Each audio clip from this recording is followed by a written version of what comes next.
é digno. Aleluia. Quanto mais perto da presença de Deus a gente está, quanto mais a glória de Deus se manifesta em um lugar, mais despreparado a gente se sente. No sentido de perceber que quanto mais nos aproximamos de uma atmosfera onde Deus se faz presente, maior é o nível da nossa dependência. A gente percebe que a gente não tem o bastante, que a gente não tem o suficiente, que sozinho não dá. E são em momentos assim, em manhãs como essa, não por ser manhã, mas por esse ambiente de adoração tão pura, tão santa para Deus aqui nessa manhã, que eu começo a oração do desespero. E eu começo: Deus, pelo amor de Deus, hein? O Senhor fala conosco, o Senhor me usa, o Senhor tem misericórdia. Porque, irmão, Jesus disse, é verdade, sem mim, nada. Mas é nada mesmo, isso não é poético, isso não é figurado. Para a gente que sabe quem o Senhor é, isso é literal. Sem Jesus a gente só passa vergonha. Mas com Ele a gente vai de fé em fé, de graça em graça, né? Deus abençoe a vida dos irmãos que estão aqui nessa manhã. Quem pode dar um glória a Deus pelos irmãos que estão no corredor? Glória a Deus! Isso, era esse glória a Deus mesmo que você tinha que dar. O glória a Deus de quem reconhece Deus, eles são mais crentes que a gente. Abençoa eles, Jesus. Né? Deus abençoe a vida de cada um dos irmãos. Vocês vão receber, já estão recebendo e sendo ministrados de igual forma. A pastora Helena Raquel está profetizando aqui, ela está dizendo porção dobrada. Não é? Glória a Deus. Deus abençoe a vida dos irmãos. Pastor Eleomar, pastora Helena Raquel, você está muito linda. Você arrasou. O senhor também, tá? Tá bonitão. Deus abençoe todas as irmãs. Quero glorificar a Deus. Pastora Carla Regina, cara, você é um show. Meu Deus, já não bastasse tanta aptidão, carisma, aí Deus vem, né? Unção, poder, graça, conhecimento. Irmão, só tem duas pessoas que não gostam da Carla: o diabo e o endemoniado. Porque o restante não tem como. Amada, bendita, mais são os que são contigo, viu? Deus abençoe. Irmã Thelma, obrigada, irmã Thelma. Quando a irmã Thelma fez o convite ali através da Carla, Deus destravou minha vida. Falei: Thelma, se eu soubesse que era eu não tá indo aí na consagração que estava travando a minha vida, eu já tinha ido desde o ano passado. Thelma, as portas se abriu, o céu se abriu. Acho que eu vou fazer a campanha pelo menos de pregar uma vez por mês. Deixa, Raquel, por favor. Porque Deus abriu de uma tal maneira. Irmã Alcione, irmã Simone. Raquel, Deus usa ela pra... Esquece. Fabiane Figueiró, te vi debaixo da figueira. Temos uma história. Te amo. Toda vez que eu te vejo, minha esperança de fidelidade se renova. Eu digo: Deus, eu tenho que ser mais fiel. Fabiana é tão fiel. Deus abençoe sua vida. Todos os irmãos e irmãs da casa, Deus abençoe. Irmã Bárbara, se eu não mencionar a senhora, Deus me mata. Eu te amo tanto. Bárbara, tu tá dormindo no formol? Que isso, Bárbara? É oração, é vida de oração. Irmão, ora. Ora que Deus vai te dando essa graça, a pele vai ficando esticada. Te amo tanto, Bárbara. Você me ensina tanto. Deus abençoe. Atos dos Apóstolos, irmãos. Glória a Deus. Glória a Jesus. Capítulo de número 9. Oh, aleluia. Como é bom estar aqui. Como é bom estar aqui. Que manhã bendita. Eu estou temendo e tremendo na presença do Senhor. Todos os irmãos que compartilharam de Deus uma palavra. Irmão, se viesse mais um tal de beijinho na flor... Ah, Deus sabe, eu não tenho condições. Eu ia simular um arrebatamento de sentido. Que glória, que unção. Todos os irmãos, Deus, essa menina... Bendita do Senhor, a garota devastou minha alma. Eu estava... Senhor... Eu não tenho condições. Aí quando eu pensei que acabou tudo, ela disse, não foi a oração da cova. Eu disse, acabou, Jesus, eu vou para a glória. Bendita do Senhor, escolhida até o tutano, pinçada. Meu Deus. Guarda esse nome, tira a foto com ela agora.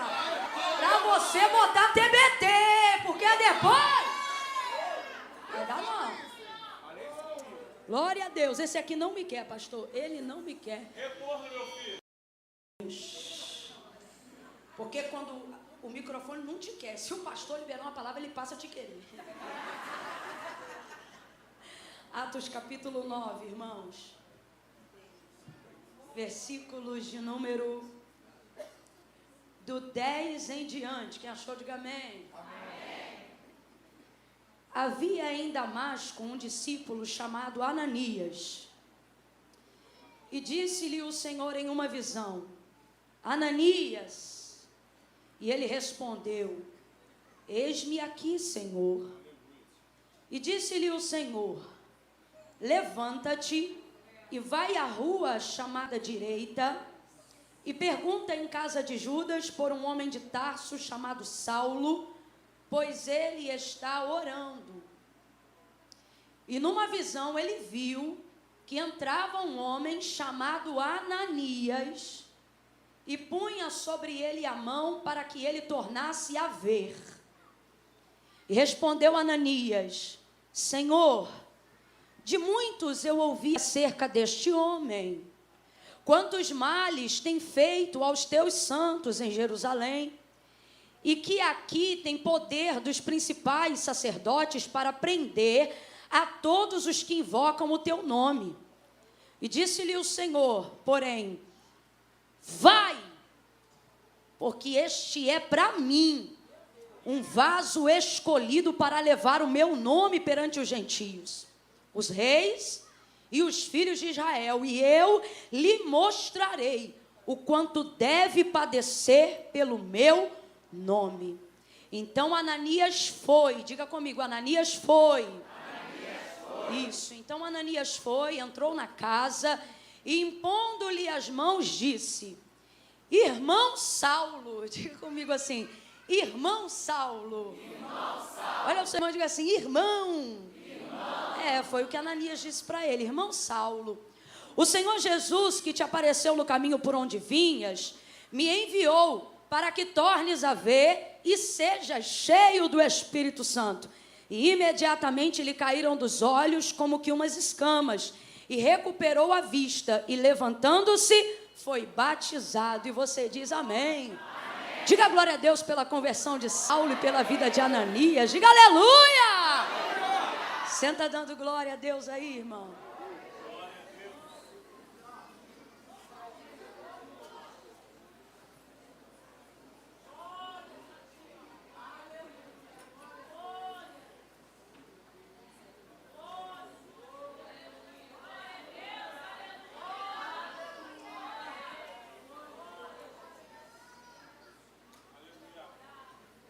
Oh, aleluia! Saulo se converteu, na verdade foi convertido, né? Enquanto ia com cartas de autorização dos sumos sacerdotes, para, como disse Ananias, levar preso, quer fosse homens ou mulheres, jovens, independente de tamanho, status ou idade, todos aqueles que acreditassem e confessavam, dizendo que Jesus era o Cristo. Ele está tão obstinado, irmãos, nisto, que na verdade Damasco não pertence à sua jurisdição de autoridade, por isso as cartas. Ele está obcecado e ele está fazendo aquilo que é errado, que é perseguir o povo de Deus. Mas ele faz isso acreditando piamente que está fazendo a coisa certa. E nisso a gente já começa a se identificar muito com ele, mesmo sendo já cristãos e utilizando esse exemplo antes da conversão. A gente muitas vezes também faz o que é errado, não porque a gente quer errar, mas porque a gente acredita piamente que está fazendo aquilo que é. Mas um erro, ele não deixa de ser um erro só porque é cometido sinceramente. Todo erro traz consigo sua consequência. E esse homem perseguidor, esse homem sanguinário, por que não assim dizer, visto que estava sobre ele a morte de Estevão, visto que ele era a autoridade do lugar e foi com o seu consentimento que apedrejaram Estevão até a morte. Sanguinário, porém um homem fiel às experiências que ele sentia. Isso também dá uma segunda lição para a gente. Não importa o quão obstinado, o quão obcecado você esteja acerca de uma ideia equivocada. Não importa o quanto alguém que você ame e deseja que encontre a Cristo esteja obstinado e obcecado, achando que está fazendo a coisa certa, mesmo que esteja fazendo a coisa errada. Não importa. Se esta pessoa for capaz de ser fiel às experiências que ela tem, ela em pouco tempo também, diante de um encontro verdadeiro com a palavra de Deus, também alcançará perdão, misericórdia, confissão dos seus pecados e salvação. Eu sinceramente não acredito que as pessoas que te cercam e que você deseja a salvação sejam mais obstinadas do que Paulo. Este mesmo que deixou claro, depois falando sobre o seu testemunho, que ele era o mais religioso de todos e por isso se considerava também o mais miserável dentre todos os homens. Entrando então no caminho de Damasco, próximo da entrada de Damasco, ele vai ter aquele encontro com o Senhor e ele vai ser cercado. Vem comigo e diga cercado. Cercado por um resplendor de luz do céu por todos os lados. A palavra do Senhor, Jesus, o verbo vivo que se fez carne, mas agora que se manifesta em luz, porque a revelação da sua palavra é em luz. João capítulo de número 1, no princípio era o verbo estava com Deus, o verbo era Deus. Nele estava a vida, e a vida era o fogo? A vida era a água? Quem lembra? A vida era a luz dos homens. E a luz resplandeceu nas trevas, e as trevas não prevaleceram contra ela. Está falando de Jesus. É assim que João começa a sua narrativa biográfica sobre Jesus Cristo. Não no ventre de Maria, mas no livro do Gênesis.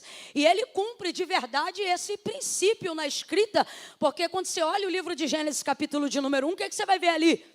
Que no princípio a terra era sem forma e vazia. O Espírito de Deus se movia sobre a face das águas. Mas não acontecia nada, mesmo que o mover fosse do Espírito de Deus. E quando é que começa a haver transformação, mudança? Quando é que as coisas começam a acontecer de maneira não sentimental, nem sensorial, nem abstrata, mas de maneira física, de maneira concreta? Quando a palavra do Senhor é anunciada. E disse Deus, ou seja, somente quando Deus fala, somente quando a palavra de Deus se manifesta. E disse Deus, haja luz. A primeira palavra que Deus manifestou para trazer a existência ao mundo de coisas que não existiam foi haja luz. Agora João vai escrever que no princípio era o verbo, ou seja, a palavra estava com Deus e a palavra era Deus. Quem é Jesus, senão Deus em carne entre os homens? A palavra manifestada, e aí João, entendendo esse princípio, vai dizer que a palavra se manifesta em luz, nele estava a vida. Então aonde está a vida? Na palavra. Responda aí, aonde está a vida? Vem com vontade, aonde está a vida? Aí ele diz, nele estava a vida, e a vida que é a palavra, ela foi o quê? Ou ela era o quê? Ou ela é o quê? A luz dos homens. E ele continua, e a luz resplandeceu nas trevas, e as trevas não prevaleceram contra ela. Não está dizendo que não lutaram, não está dizendo que não tentaram, mas está dando o resultado final de todo o processo onde a palavra de Deus se manifesta. Elas não puderam prevalecer contra ela. É assim que João começa falando de Jesus. Agora vai Saulo no caminho de Damasco, e Jesus não aparece para ele como Deus se manifestou a Moisés com seu anjo na sarça de fogo que ardia, mas não se consumia, não. Também não se manifestou como se manifestou a Elias, que já era profeta. E por que não? Porque ele não precisa de nenhuma outra revelação, senão que as trevas da ignorância sejam dissipadas pelo conhecimento da verdade, que é Cristo.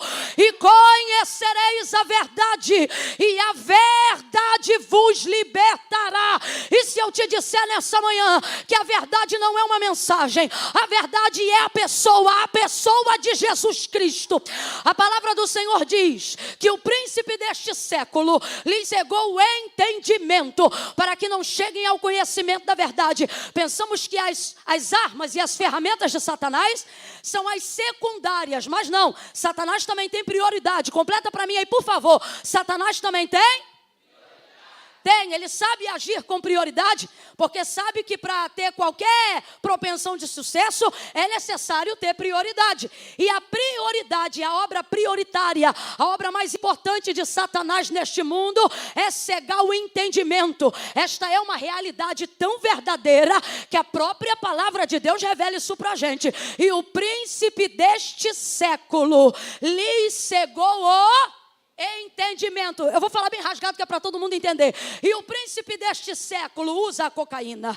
E o príncipe deste século usa a pornografia. E o príncipe deste século usa o tráfico. E o príncipe deste século usa magias e encantamentos. E não é isso que o texto está dizendo. O que o texto diz é: e o príncipe deste século lhe cegou o droga, cocaína, prostituição, pornografia, masturbação, adultério, fornicação. É consequência da primeira ação de Satanás prioritária. Qual? Cegar o entendimento para que essas ferramentas sejam utilizadas. Cegar o entendimento para que alguém veja alguma utilidade nessa desgraça toda. Então veja, outros demônios de hierarquia inferior podem até trabalhar nessas áreas, mas o príncipe deste século, que é a cabeça pensante e a raiz de toda malignidade, ele trabalha com prioridade. E deixa eu te falar, as maiores trevas as quais Satanás está envolvido para a destruição da humanidade não são aquelas que estão do lado de fora,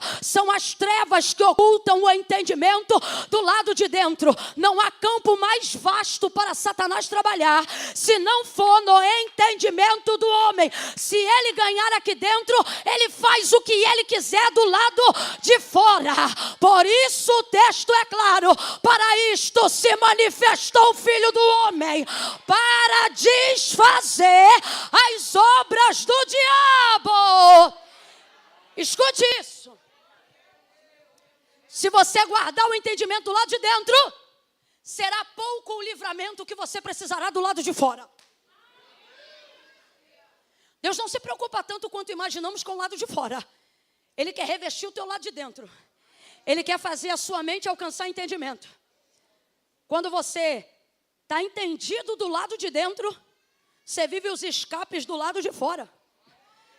Salomão, ele disse: pela sabedoria o homem se livra, e pelo seu entendimento ele alcança o que ele deseja. Entenda isso. Então veja, porque o Senhor se manifesta num forte resplendor de luz e cerca ele por todos os lados. O texto diz que o resplendor de luz foi súbito e o cercou por todos os lados. Diga para esse escolhido aí do teu lado, diga assim: você está cercado. Está cercado, você está cercada pela palavra de Deus, pelo entendimento. Quando a palavra de Deus se manifesta, ela te cerca. Vou falar de novo. Quando você está debaixo da palavra de Deus, quando você se submete à palavra de Deus, você fica cercado. Está cercado. Está blindado, está protegido. E agora, ele não sabe que é Jesus que está diante dele. Amém, igreja? Ele não sabe ainda que é Jesus. Ele só reconhece que está diante da maior autoridade que ele já esteve. Aí a gente diz que ele caiu, e de fato, caiu. Mas ele se ajeitou nesse processo. Por quê? Porque ele está em posição de rendição, dizendo: quem és? Senhor. Ele é um homem sujeito à autoridade. Ele sabe o que significa estar de joelho diante de outro. Ele sabe o que isso significa. Então, na verdade, Paulo já estava rendido pela experiência. Saulo já estava rendido pela experiência muito antes de saber que era Jesus que falava com ele. E isso mostra como a gente, quando é fiel a uma experiência com a palavra de Deus, isso já é o suficiente para a gente se entregar. Não precisa terminar o seminário primeiro para saber se entrega a vida para Jesus depois. Não precisa estudar tudo primeiro de Gênesis a Apocalipse para saber se vale a pena se tornar um cristão protestante. Este homem vai se render diante da autoridade de uma experiência. Quem és, Senhor? E não é Senhor em forma de respeito, não. Tem um S maiúsculo aqui. Ele reconhece que está diante de uma força sobrenatural. Quem és, Senhor? E o Senhor Jesus responde para ele: eu sou Jesus, a quem tu persegues. Agora, Jesus está ali em carne e osso, gente? Não, Jesus está ali num forte resplendor de luz. Abra a boca. Jesus está ali num forte resplendor de luz que o cercava. Meu Deus, Deus trouxe alguém aqui nessa manhã e Ele está dizendo: use sua energia para se tornar luz. Que é isso? Busque mais na palavra. Busque entendimento das coisas de Deus pela Escritura Sagrada. Leia, medite, debruce. Faça disso uma realidade da sua vida cotidiana e devocional. Toda experiência, por mais sincera que seja, se não passar pela palavra de Deus, torna-se-á passageira. Vou falar de novo. Toda experiência, ainda que seja com coisas relacionadas a Deus, se ela não passar pela palavra de Deus, ela tornar-se-á passageira. Ela não terá substância o suficiente para legitimar seu chamado, seu ministério, sua vida com Deus, o que você viveu, as lágrimas que você derramou, as orações que você fez. É isso mesmo que você está ouvindo.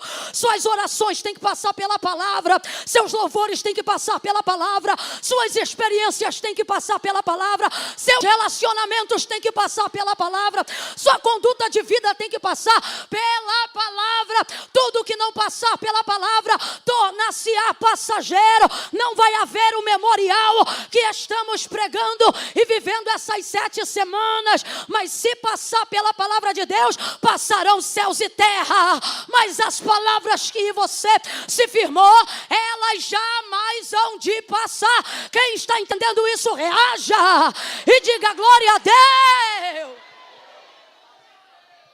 Foi num forte resplendor de luz.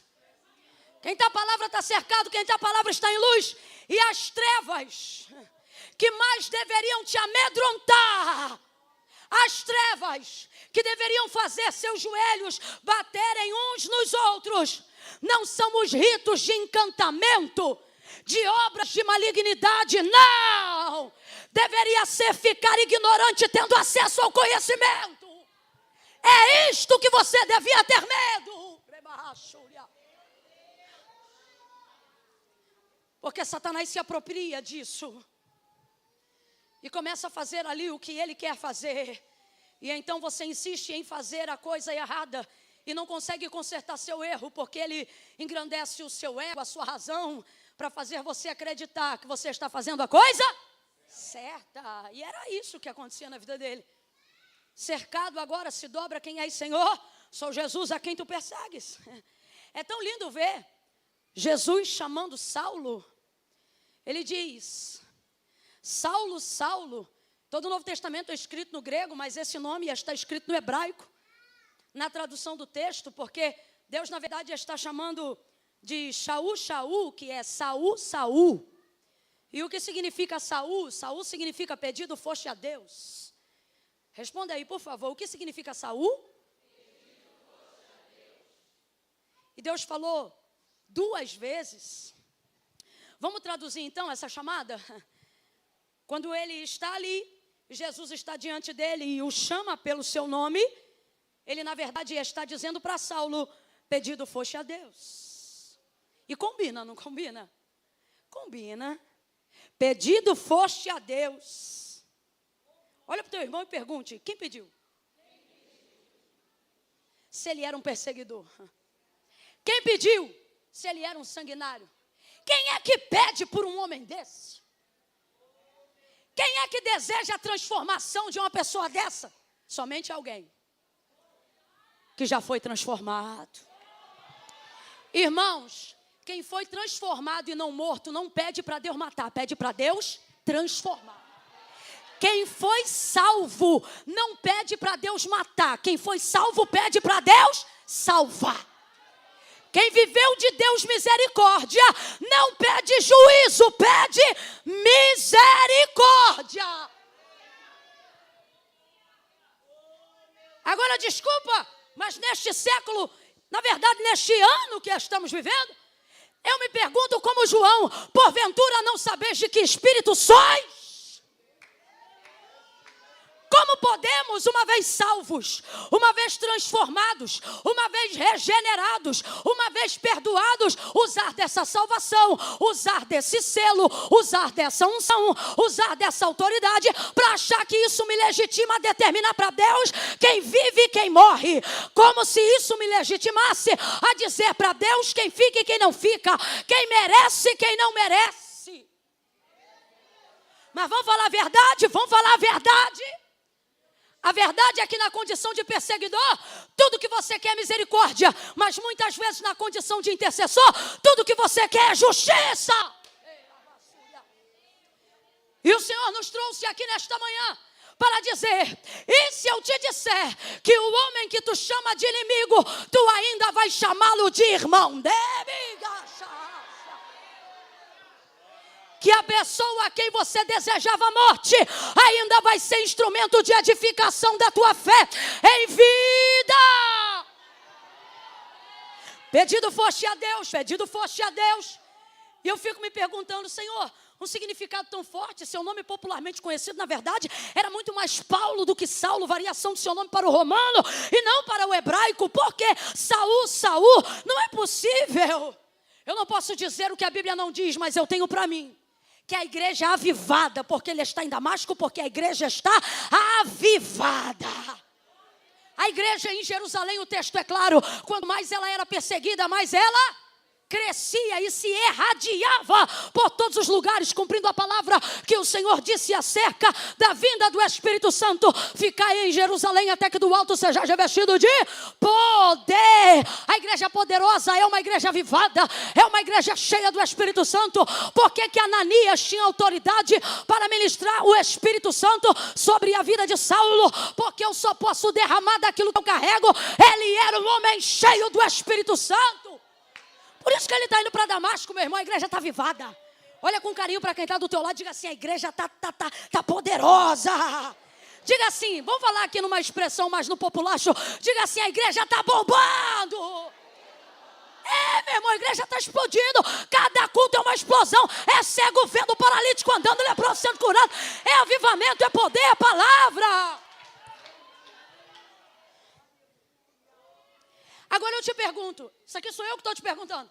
Você consegue imaginar a igreja cujo apóstolo é Pedro? Ou seja, alguém que não ouviu falar, mas caminhou com Jesus e viveu experiências reais com ele. E a gente sabe que dentre os 12, Judas era um ladrão. Mas Pedro também, meu irmão. Depois da Santa Ceia, última celebração da ceia de Jesus, eu me lembro que Jesus, falando sobre o momento da sua entrega, levanta-se uma forte discussão entre os seus discípulos, mas o texto diz que ele só repreende Simão. Quem tu acha que começou a briga depois da ceia? Rapaz, o negócio é tão forte que o homem ceou. E Jesus diz assim para ele: Pedro não, Simão, Satanás te pediu para cirandar, para te peneirar como trigo, mas eu roguei ao Pai por ti. Olha isso aqui: para que não desfaleças a tua fé, então quando tu te converteres. Olha para o teu irmão e diga assim: tinha acabado de cear. Agora a gente que entende o que é realmente o memorial da ceia, olha para quem está do teu lado, como se soubesse das coisas que ele acha que ninguém sabe, e diga assim: tu está ceando assim? Está ceando assim? Quando tu te converteres, aí você acha que um homem como esse, a quem neste mesmo episódio, viu os soldados irem prender Jesus, e Jesus havia acabado de falar: Satanás está te cirandando, você ainda não está pronto. A exemplificação do trigo aqui é novo, ou seja, você é trigo, mas ainda é novo, não está pronto. O que o Senhor está dizendo para ele? Fica quietinho, fica na disciplina. Aí olha como ele responde: estou pronto. O que Jesus acabou de dizer era que ele não estava. E olha como ele responde: estou pronto. Estou pronto. Acabou de dizer, você não está pronto. Aí daqui a pouco, momento ali da captura de Jesus, pega ele a espada, pescador, está na cara que não está acostumado com espada. Você acha que a espada era para a orelha, irmão? Era nada, era para o pescoço, essa é a sorte. Tem coisa que Deus não deixa dar certo de propósito, que é para você entender que não foi chamado para aquilo. Rapaz, cortou a orelha do homem, soldado mau. Olha que situação constrangedora. Jesus no meio do escuro, catando a orelha do homem, botando a orelha do homem no lugar de novo. Guarda essa bainha, Pedro. Oh, perdão. Guarda essa espada. Quem mandou você pegar isso? Olha isso. Imagina o povo olhando, dizendo aí, membro da igreja desse homem. Por isso que a gente tem que crucificar ele, ou os membros da igreja dele. Só para vocês entenderem isso aqui. Botou a orelha. Jesus disse para ele neste dia, antes que o galo cante, 3 vezes tu me negarás. Jamais eu estou pronto para ir contigo até a morte e a prisão. Ele ia ficar, mas ainda não estava, porque ainda não tinha se convertido. Mas negando Jesus 3 vezes, o texto diz que na 3ª vez, bateu o olhar dele com o olhar de Jesus, e ele chorou tão amargosamente, que depois da ressurreição, quando Cristo apareceu para eles, eles estavam pescando, Jesus botou o peixe em brasa, trouxe também consigo um pão, e eles vêm ter com Jesus, aí Jesus começa a conversar ali com eles, ele está constrangido. Deixa eu te falar um negócio, a gente às vezes tem que humanizar, porque a palavra de Deus cumprida não é tão romântica quanto você pensa, não. A palavra prometida dá para romantizar. A palavra cumprida constrange, incomoda, inquieta, fere. Ele ficou tão doido de constrangimento que dá uma olhada depois no texto. Quando João falou para ele dentro do barco, ele estava pescando, João disse assim, Pedro, é o Senhor. Rapaz, ele pulou, pode olhar o texto. Ele pulou na água do nada. Pode, uma angústia, um desespero. Ai, meu Deus. Estou te contando aqui um pedacinho só da história de Pedro. Olha a situação desse homem. Aí quando Jesus agora vai ter com ele, Jesus conversa com ele e coloca ele numa situação pública ali entre os seus e diz assim, Pedro, tu me amas. Eu amo. Pedro, tu me amas. Sim, Senhor. Eu amo. Agora ele tem uma coisa, ele é fiel à experiência que ele teve. A culpa que ele sente pelo que ele fez não rouba dele a experiência de ter vivido um relacionamento sincero com Cristo. Aí na 3ª vez Jesus arrocha mais e diz assim, Pedro, olha o constrangimento, gente. Todo mundo já sabia nessa altura do campeonato que ele tinha negado, porque João tinha dado acesso a ele à portaria. Quando olha para trás, cadê Pedro? Tu acha que no outro dia, escondido na casa, ele não perguntou, não, Pedro, o que houve? Eu não abri a porta lá. Vai lá saber até se contou uma coisa que não era verdade. Aí agora está Jesus olhando para ele. Aí o texto diz que pela 3ª vez Jesus pergunta. E quando pergunta a 3ª vez ele se entristece. E o texto é claro, dizendo assim, e se entristeceu porque ele perguntava a 3ª vez. Ele sabia o que significava. E aí nessa 3ª vez Jesus arrocha ainda mais e diz assim para ele, tu me amas mais que estes? E o João que foi até o final, quem é João? O João é aquele discípulo fiel que te irrita. É o exemplo dos fiéis. Oh, ranço de ter um João quando tu é um Pedro. Está ali na hora. É por isso que ele escreve o discípulo a qual Jesus amava. Só que só está escrito no livro dele. Aí veja. Mais que a estes, vou exemplificar para você. Mais do que todos esses. Mais do que esse, incluindo João, que foi até o fim. Aí, olha isso aqui. Isso aqui que a gente tem que se assemelhar com Pedro. Sim, tu sabes que eu te amo. Presta atenção. A pergunta foi, tu me ama mais que? Mais que? E ele diz, tu sabes que sim. Gente... Dá uma olhada, ele está dizendo que apesar de tudo que eu fiz, tu sabe que eu te amo mais do que eles.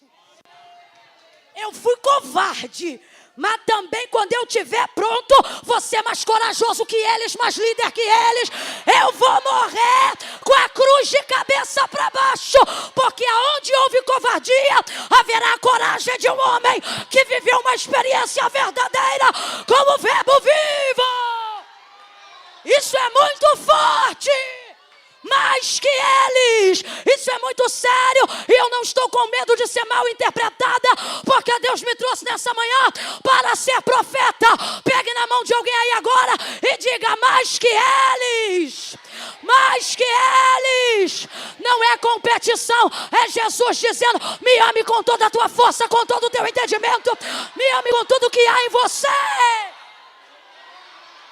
Agora vem comigo. Você acha que este homem que foi confrontado por Jesus, que se sentiu constrangido diante de Jesus, que chegou a manifestar raiva de João nesse episódio, porque viu que Jesus caminhava com ele, João vinha atrás, aí ele disse: esse aí?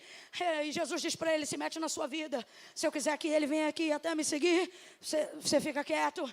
Era Jesus ainda convertendo, ainda estava em conversão. Você acha que... Quem é esse homem agora? Porque no dia que ele confessou seu amor verdadeiro, independente da culpa que sentia. Porque, irmão, culpa não muda nada, mas arrependimento transforma tudo. No dia que ele fez essa confissão, Jesus não deu para ele disciplina, Jesus deu para ele promoção. Apacenta as minhas ovelhas. Quem é o líder da igreja mais avivada de Jerusalém? Quem é o líder da igreja primitiva? Não fica com medo, não. Tá botando para quebrar. No primeiro sermão, o covardão vai ter catedrático dizendo: não era aquele pescador, é ele mesmo. Mas ele fala com tanta autoridade, parece que tem 10 faculdades. Irmão, converter um povo carente que precisa não é fácil. O Espírito Santo coopera, mas converter um judeu a acreditar que Cristo é o Messias, tem pregador igual Pedro, não. Cheio da graça, cheio do Espírito e cheio da verdade. Você acha que esse homem, que um dia foi um dos maiores vacilões do ministério da cúpula de Cristo,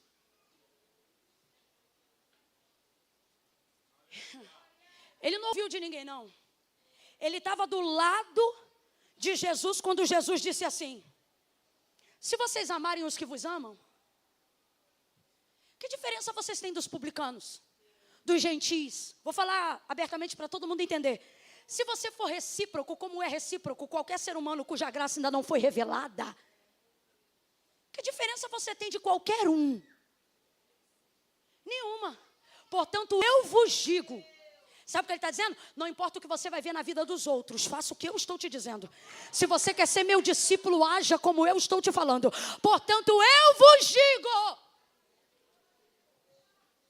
façam bem, meu Deus, façam bem, destrava essa boca antes de querer manifestar qualquer coisa.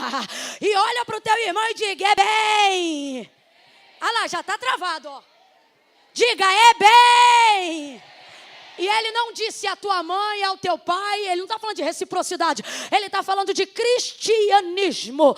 Ele está dizendo: ei, faça bem aos seus inimigos. Ore pelos que vos perseguem. Aprenda a amar os que vos maldizem. Gente, você acha que Pedro, que ouviu esse sermão, que foi transformada pela vida de Jesus, bota a igreja para orar? O que você acha? Você acha que aquela igreja que sabe que Saulo é o maior perseguidor da igreja, pelo menos de conhecimento público naqueles dias, você acha que essa igreja, quando se reúne para orar, eles oram e começam a dizer: mata os que nos perseguem? Você acha que é isso que a igreja ora? Vamos falar a verdade. Você acha que é isso que a igreja que andou com Jesus está orando? A igreja que ouviu, a igreja que foi mentorada, cujos líderes foram mentorados por Cristo 3 anos e meio. Você acha que esta igreja faz campanha para Deus matar quem persegue ela? Você acha que Pedro orava como? Como você acha que alguém como Pedro oraria? Eu tenho para mim que se eu me coloco por um instante, pastor Leomar, no lugar de Pedro, eu me vejo orando assim: se tu fez comigo, tu pode fazer com qualquer um. Porque o homem que tem consciência de onde Deus tirou ele, sabe que não tem problema para Deus tirar ninguém de lugar nenhum. O homem que tem consciência de onde Deus salvou ele, sabe que Deus não tem dificuldade para salvar homem nenhum. Sabe por que sua oração está sem fé? Para a transformação de alguém que é contrário a tudo que você acredita. Não é porque ele não quer, é porque a tua consciência de redenção ainda é muito pequena.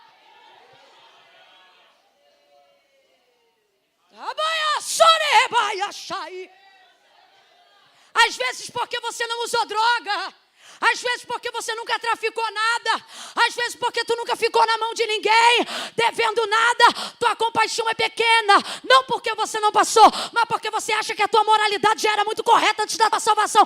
Por isso tua fé é pequena. Porque tua consciência de redenção é ínfame comparada à grandeza do que Deus te fez.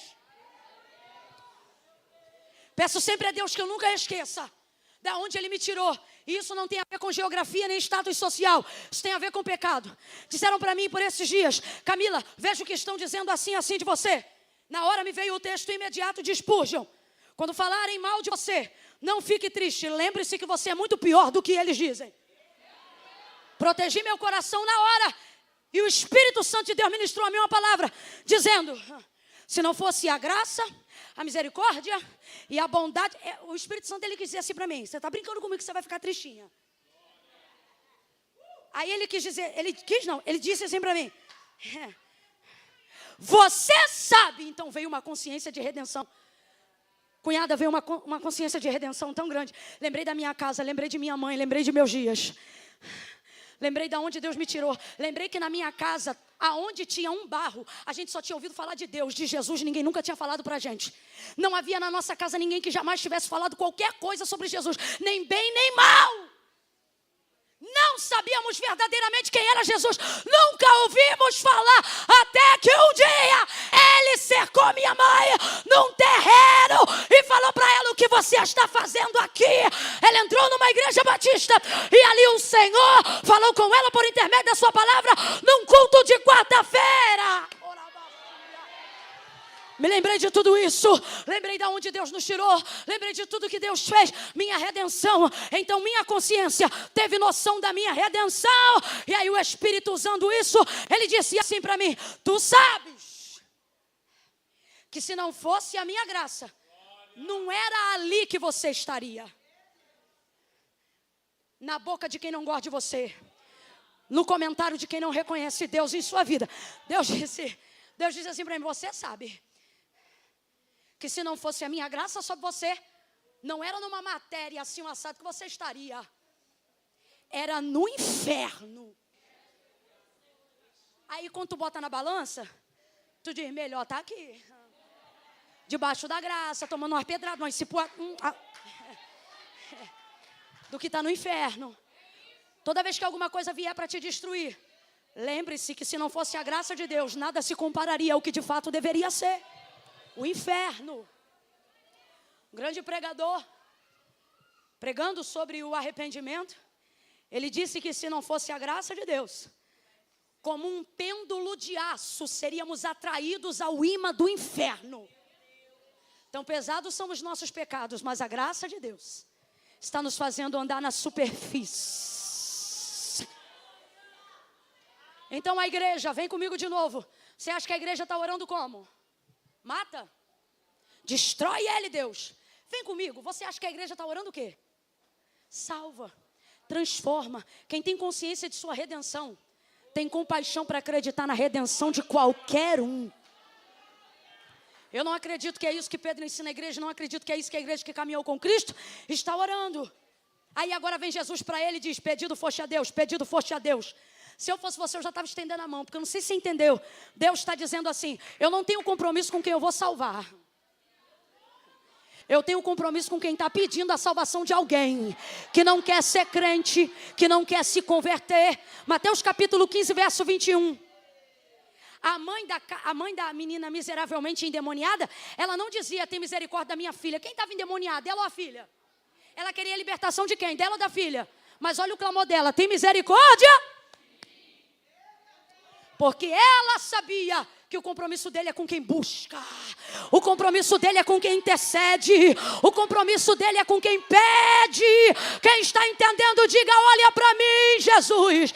Não olha para aquela alma, não. Olha para mim. Se a igreja fizer a oração certa, Deus vai achar qualquer pessoa errada e vai transformá-la.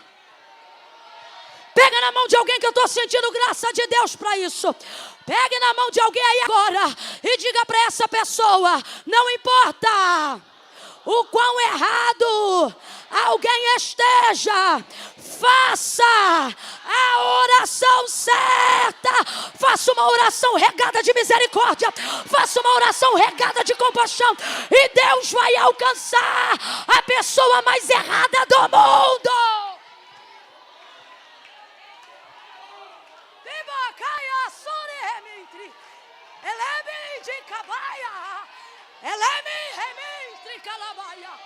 Mas fulano é todo errado, mas na minha boca tem uma oração certa.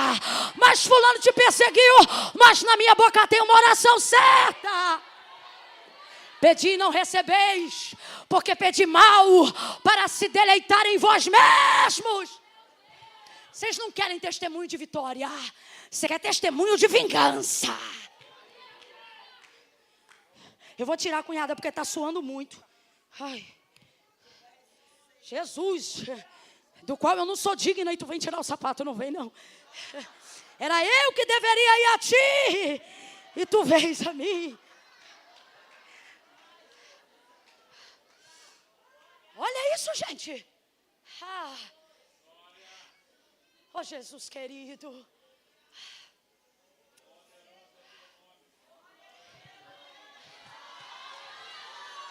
Aleluia. Faça a oração certa. Seja a pessoa certa nos lugares que tudo estiver errado. Aí ele diz: pedi e não recebeis porque pedi mal. Vocês não querem glorificar meu nome, vocês querem usar meu nome para glorificar o de vocês. Quem está entendendo isso aqui, diga eu. Então diga: misericórdia, Jesus. Vocês começam o ministério muito bem, querendo glorificar meu nome, mas termina muito mal, querendo glorificar o de vocês. Olha como é que são as nossas orações. Faça para que eles vejam. Agora, quando você está conectado com Deus, você não tem nem coragem de dizer que os inimigos são seus, porque você só se ofende pelo que faz contra Deus. Aí você nem diz meus inimigos, você faz como Davi, os seus inimigos. Porque você só peleja para que o nome de Deus seja glorificado. Você só entra em coisa onde é o nome de Deus que está em questão. Então ele diz: pedido foste a Deus, pedido foste a Deus. Aí ele entra caidinho, derramado, mas sai de pé. Porque todo mundo que entra para ser fiel a uma experiência, descer, baixar, fazer o que tem que fazer, não sai caído, vai sair de pé. O Senhor disse para ele: agora levanta. Irmão, quando a tua renúncia, a tua descida for verdadeira, o teu estado de equilíbrio também será. Oh, tua posição também será. Agora levanta. Aí ele vai dar para ele uma direção. Depois que você aceita seu chamado, Deus direciona ele. Convertido, entendido, entrando, aceitando o processo, Deus diz: vai em rua direita, entre em Damasco. Lá eu vou te dizer o que você tem que fazer. Aí nesse inteirinho passa um tempo, o Senhor aparece agora para Ananias. Deus vai e visita Ananias numa visão. Ananias, vai à rua direita, em casa de Judas. Deus é muito específico, né? Deus sabe exatamente aonde está quem você quer se esconder. Agora, a fidelidade de Deus é tão grande que o Deus que mostrou para Ananias onde estava Paulo e mostrou para Paulo a casa que ele deveria entrar, também não poderia ter mostrado para Paulo onde Ananias morava? Não, para pensar, faz diferença? Faz diferença, gente? Vou falar de novo. O Deus que mostrou para para Ananias, onde Paulo estava, não poderia, visto que era Paulo que queria e precisava cura daquela cegueira momentânea, dizer também aonde era o endereço de Ananias? Ele já tinha dado o nome. Ou como é que Deus amarra direitinho Ananias? Vai lá porque ele já sabe que é um homem chamado Ananias. Tu não sabe. Mas Deus me trouxe aqui para te dizer: não foge porque eu já dei teu nome. Já falei que é você que eu vou usar. Já falei que é através da tua vida que a obra vai ser completa. Não adianta fugir. E olha que ele tem um bom currículo. Ele veio do ramo da investigação. Se Paulo quisesse, ele achava Ananias. Ananias, procura em casa de Judas, na rua direita, um homem chamado Saulo. Ele é de Tarso. Vai lá, porque numa visão ele viu que um homem chamado Ananias entrava lá. É como Deus dizendo assim, eu já dei o mapa todinho e eu falei para ele que é tu que vai. Vou falar do meu jeito, não faz vergonha não. Honra meu nome, faz o que eu falei que ia acontecer, vai lá. Põe a mão sobre ele para que ele torne a ver. Aí Ananias vai argumentar. O Senhor foi lá para dar um comando, ó, vai e tá, né? Aí vem agora Ananias e diz assim, mas Senhor, é muito engraçado a gente querer dar algumas informações como se Deus não soubesse, né, pastora? Estou feliz de te ver pra caramba. Olha, vai, aí ele diz, mas Senhor, é como se o Senhor, ele estivesse dizendo assim, Senhor, o Senhor sabe quem o Senhor está mandando eu visitar? Eu não sei se o Senhor está sabendo, mas esse homem aí tem carta de autorização, olha isso aqui, tem carta de autorização para levar preso aqueles que falam do teu nome, ou seja, eu não sei se o Senhor está sabendo. O Senhor já fez essa conexão? O Senhor já linkou esse negócio aí? Não, só para saber. Aí olha como o Senhor Jesus responde, como o Senhor Deus responde a Ananias na visão. Vai.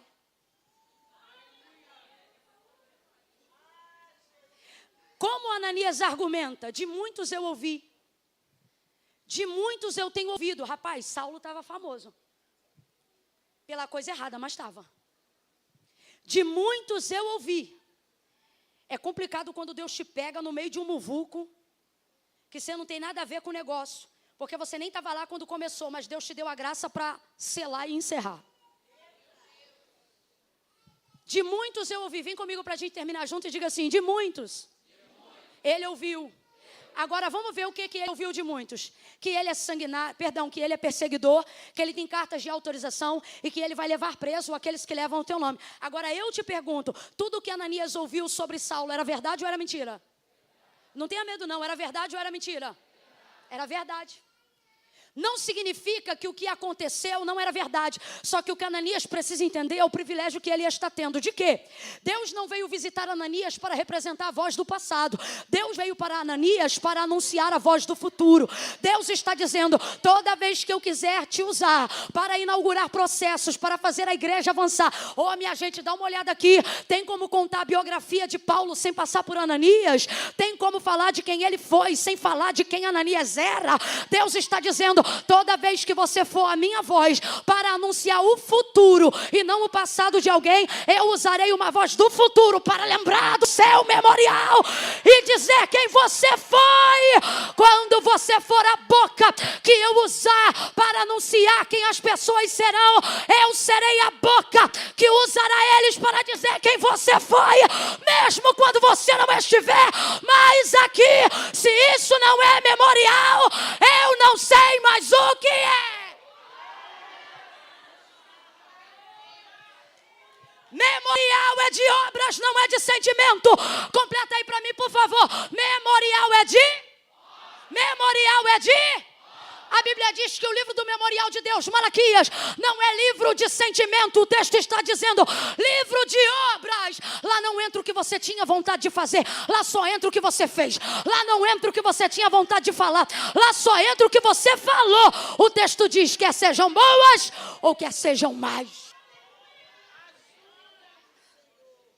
Aí veja, Ananias está colocando diante de Deus o que ele ouviu acerca dele. E eu não posso mentir.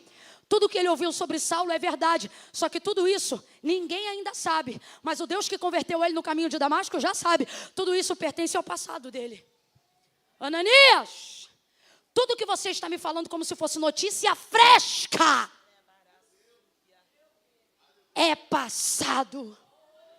Você cuidado quando falar dos outros, hein? Você cuidado quando trouxer notícia velha como se estivesse acontecendo na hora. Porque o que Deus está mostrando para mim e para você é que muitas vezes o que chega ao seu ouvido hoje já para Deus foi ontem há muito tempo. Então quem é Ananias? Ananias será a voz que reproduz o futuro e não a voz que reproduz o passado. Deus nos trouxe aqui nessa manhã para dizer: que voz você quer ser? O que você quer manifestar? Você quer ser conhecido por ser aquele que detém a informação do que todo mundo fez? Ou aquele que detém a única informação que pode mudar a vida e o futuro das pessoas? O quê? Não a informação do que ele fez, mas a informação de quem ele será. Não a informação do que ele fez, mas a informação do que Deus, através da vida dele, ainda fará. Olhe para alguém agora e diga: seja a voz do futuro. Diga: seja a voz do futuro. Davi vai salmodiar o Salmo de número 3 e Deus vai consolar alguém agora. No Salmo de número 3 ele vai dizer assim: Senhor, como tem se multiplicado os meus adversários. São muitos, completa aí, gente, são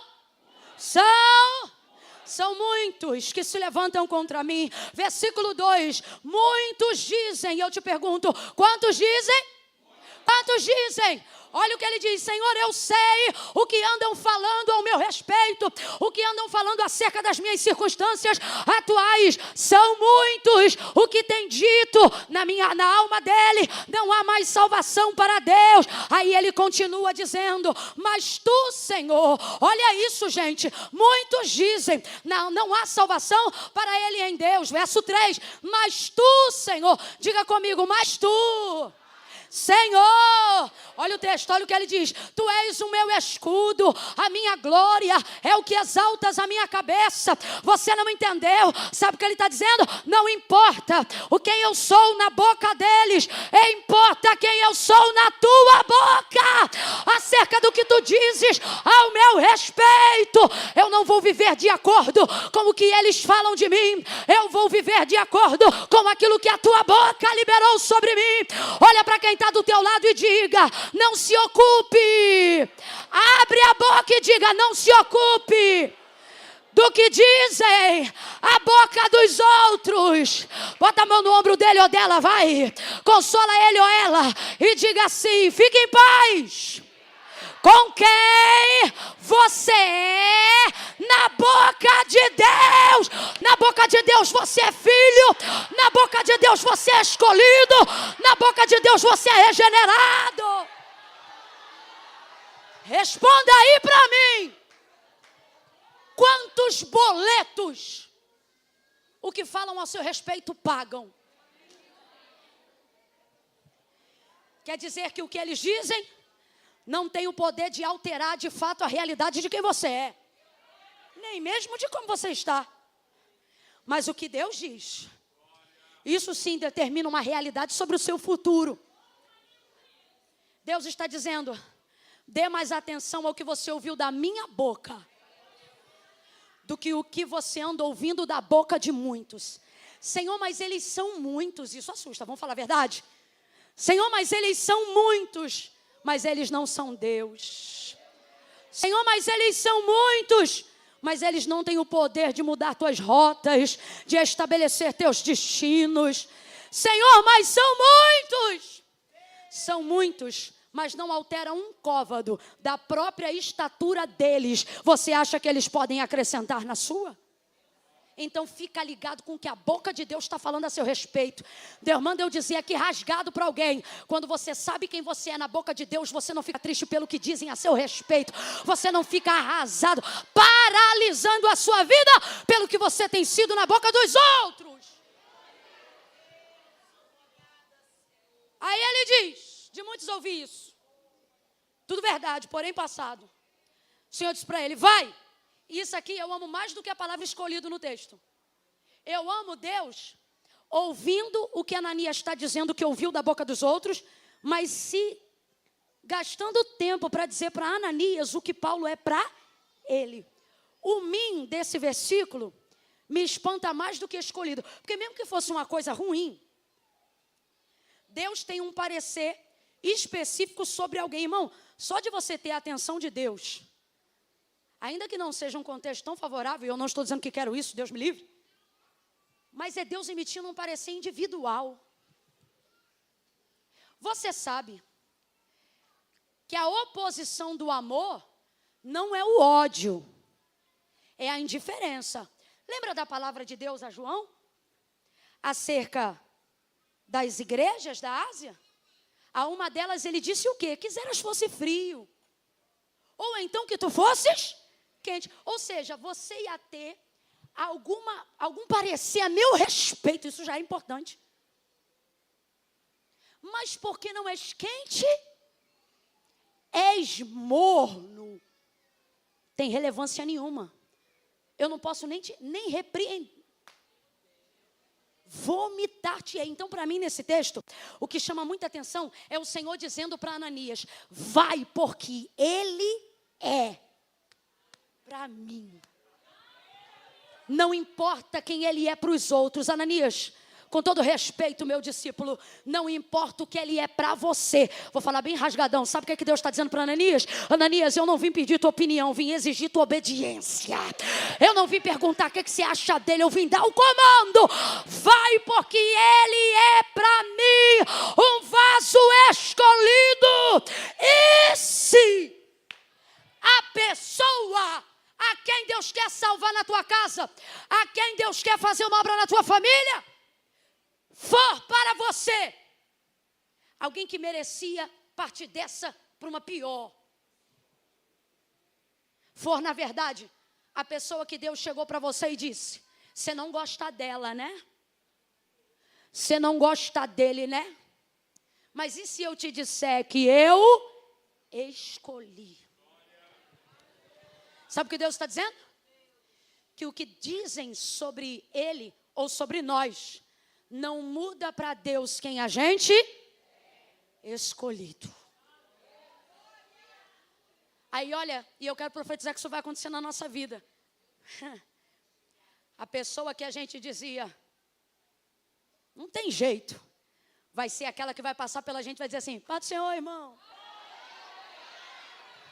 Ele entrou na casa de Judas, na rua direita, procurou pelo Saulo, que era de Tarso.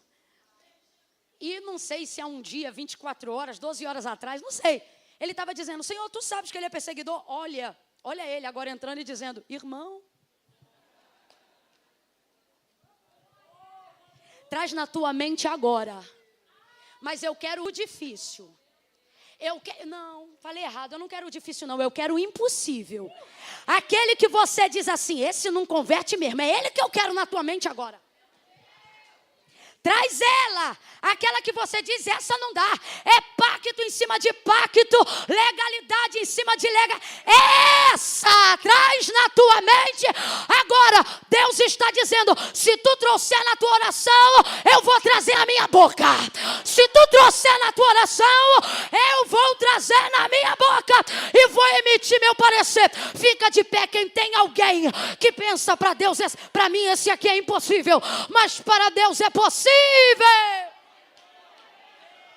Meu Deus, meu Deus, vai, porque ele é para mim um escolhido. Ele entrou e disse: irmão Saulo, aquele que te apareceu no caminho de Damasco me enviou a ti. Orou por ele, as escamas caíram, ministrou sobre ele, e o texto diz que ele foi cheio do Espírito Santo. Diga amém por essa palavra. Eu vou te pedir para se colocar na posição de um pedinte. Essa posição não é confortável, ok? Só pede quem precisa. Normalmente quem precisa tem constrangimento de precisar, sim ou não? Eu quero você na posição do pedinte. Que, Camila? Se a tua oração não passar pela humilhação, ela não vai ser boa o suficiente para ser respondida. Ela pode até ser ouvida.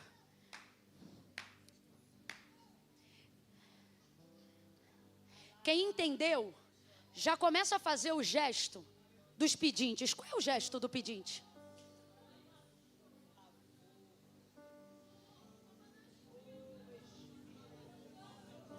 Só está faltando uma coisa: curvar a cabeça.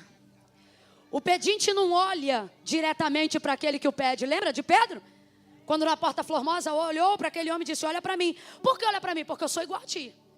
Porque foi Pedro. Porque foi Pedro. Mas se fosse Jesus, não tinha como olhar diretamente mesmo não. Você não olha para a face de Deus diretamente. Humilhai-vos debaixo da potente mão do Senhor.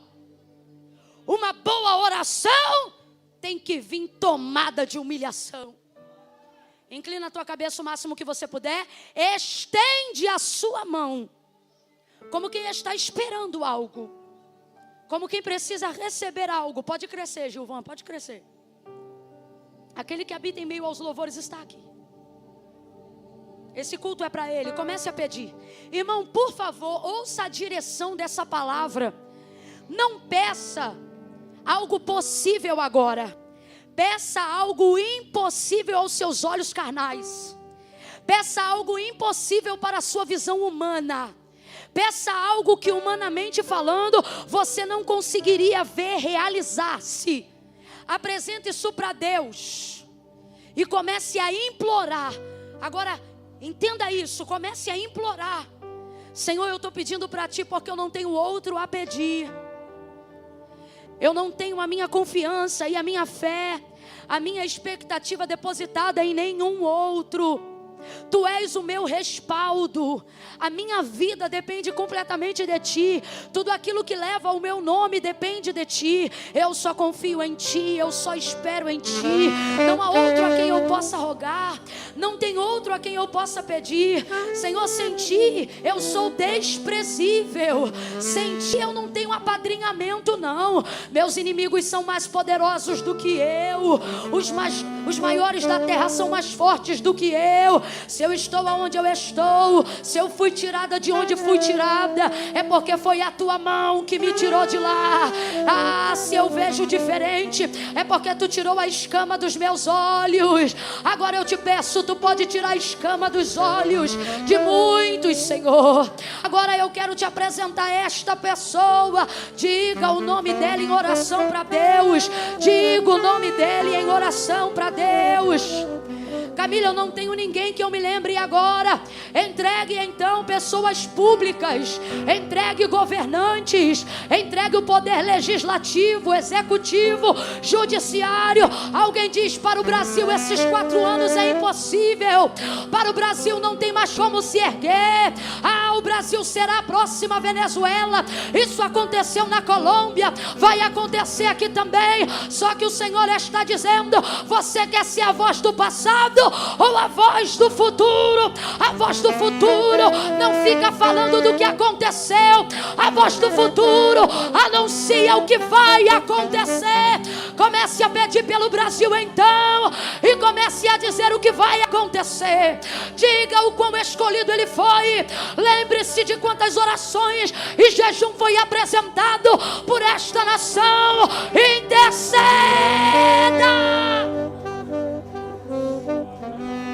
Não há nada difícil, coisa alguma é impossível, disse Gabriel a Maria, porque para Deus nada é impossível. Pai, nós te suplicamos, te pedimos o impossível, porque Tu és o Deus do impossível. Tu és o Deus perfeito para a ocasião mais imperfeita. Tu és o Deus certo para a vida de qualquer um que esteja errado. É com o Senhor mesmo que falamos, é no Senhor mesmo que confiamos, porque fora de Ti não há nenhum outro. Recebe a nossa oração, é o que nós te pedimos e esperamos, confiando em Ti, em nome de Jesus. Quem concorda, diga. Vai ficando de pé, devagar para não pecar.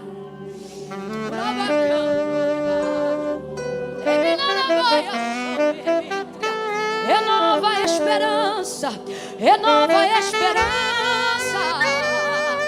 Oh Senhor, eu invoco a Tua palavra para os corações aflitos e quebrantados, para aqueles que entraram aqui com a esperança como um pavio que quase quase se apague, nem mais fumega. Eu oro agora por todos esses corações, sobre a tua palavra que diz: há esperança para a árvore, ainda que esteja cortada, ainda que o seu fruto esteja envelhecido, ao cheiro das águas brotará Cristo em vós, esperança da glória, esperança da glória. Não pare de interceder, não pare de orar pelo Brasil, não pare de orar pelos seus entes queridos. Se levante, se levante.